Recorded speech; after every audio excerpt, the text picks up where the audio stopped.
Hey there, thanks for tuning into Duck Bricks. Today I have a very impromptu breaking news video. Literally around 30 seconds ago is the time of this recording, the Ninjago Season 14 sets have been officially revealed in the retailer's catalog, which was posted, so that means we can finally cover them. There have been prelims circulating for several weeks now, but finally we can actually see images of them in pretty clear quality too, and you can see all the names of the characters and whatnot. So this is pretty exciting news, and what's even cooler is that it actually confirms a release date in March, which I know this is a little disappointing because usually Ninjago releases all of their waves in January, both Legacy and the new season. This time we're only getting Legacy in January and then getting these in March. But the reason for that is because next year is Ninjago's 10th anniversary, so there's a heavy focus on Legacy and a lot more Legacy sets than usual. So they're kind of putting that wave on the forefront in January 1st and then getting to these. But without further ado, let's just take a look at the pictures.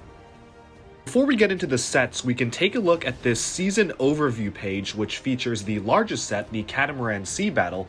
What's also interesting is that it officially names the season. It will be called Ninjago The Island. So that's very interesting. A lot simpler than a lot of our recent season names like Prime Empire or Master of the Mountain, but it's certainly a simple one. It makes sense because they are battling on an island, and it seems that in this case, the main villain is called Chief Marmatus, or Marmatus. We'll have to wait till the TV show to see exactly how to pronounce that.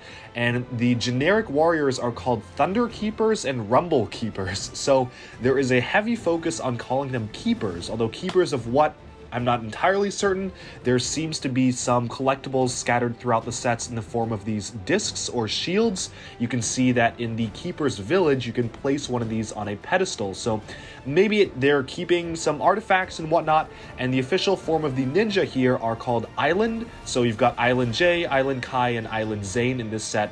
And now shifting our focus to the set itself, this is set number 71748, Catamaran Sea Battle. It features the Ninja Catamaran, which is red and orange in color by Kai, and it seems to be pursuing an enemy craft which has Jay imprisoned on the front there.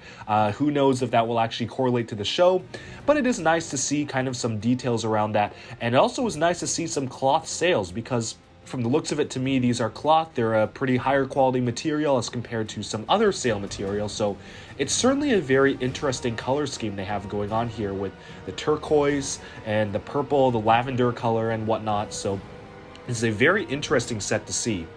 And then when we move on to the next largest set, we have the Keeper's Village. So this is not really a village per se, it's more of an island build. It's mainly reminiscent of some of these Skybound sets, which featured the Tiger Widow Island.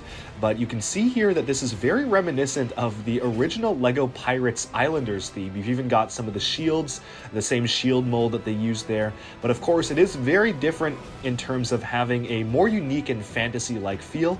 It is nice to be able to get the villain in more than one set. You can see the main villain here, which again, his name is Chief Marmatus, and this also comes with Cole, Jay, and it looks to be Kai as well as another Keeper's Warrior or whatnot. And again, you can see that collectible up on the pedestal here. So a very interesting one this time around. It doesn't even look like they're necessarily used as weapons per se. It seems that they're just either decorative objects or used for some other thing. So that's just interesting to me, how they've kind of shifted up the weapons this time around and made it a little bit different. Instead of just focusing purely on weapons, there's something else. And then moving upwards, we have the next set, 71746, Jungle Dragon.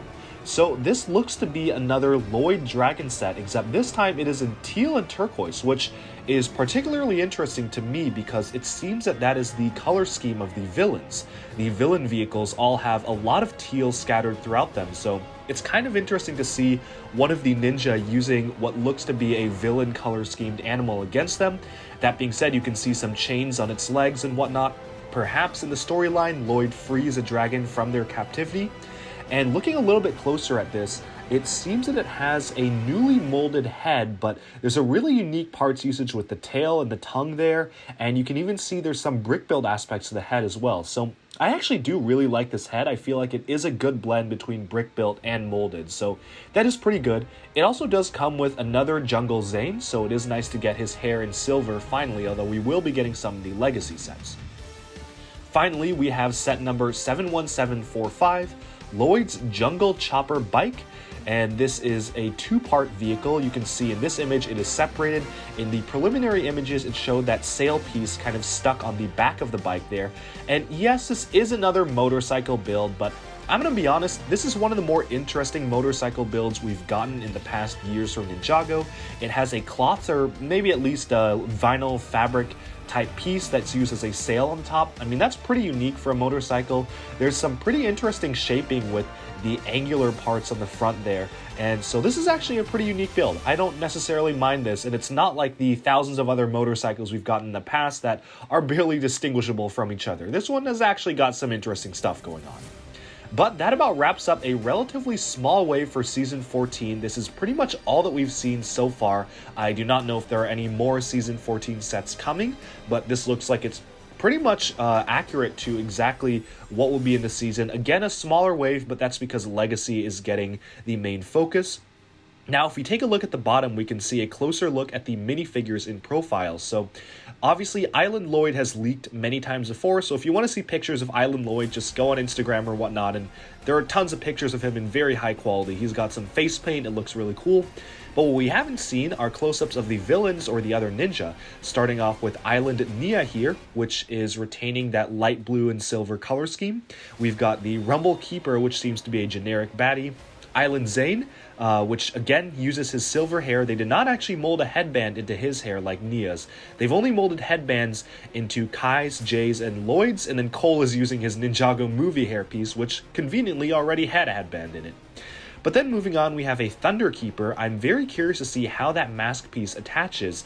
I wonder if it'll be like the collectible minifigure Islander, which had the mask kind of go around the base of their neck, or maybe it'll be like the Oni masks, which actually snap around a helmet piece.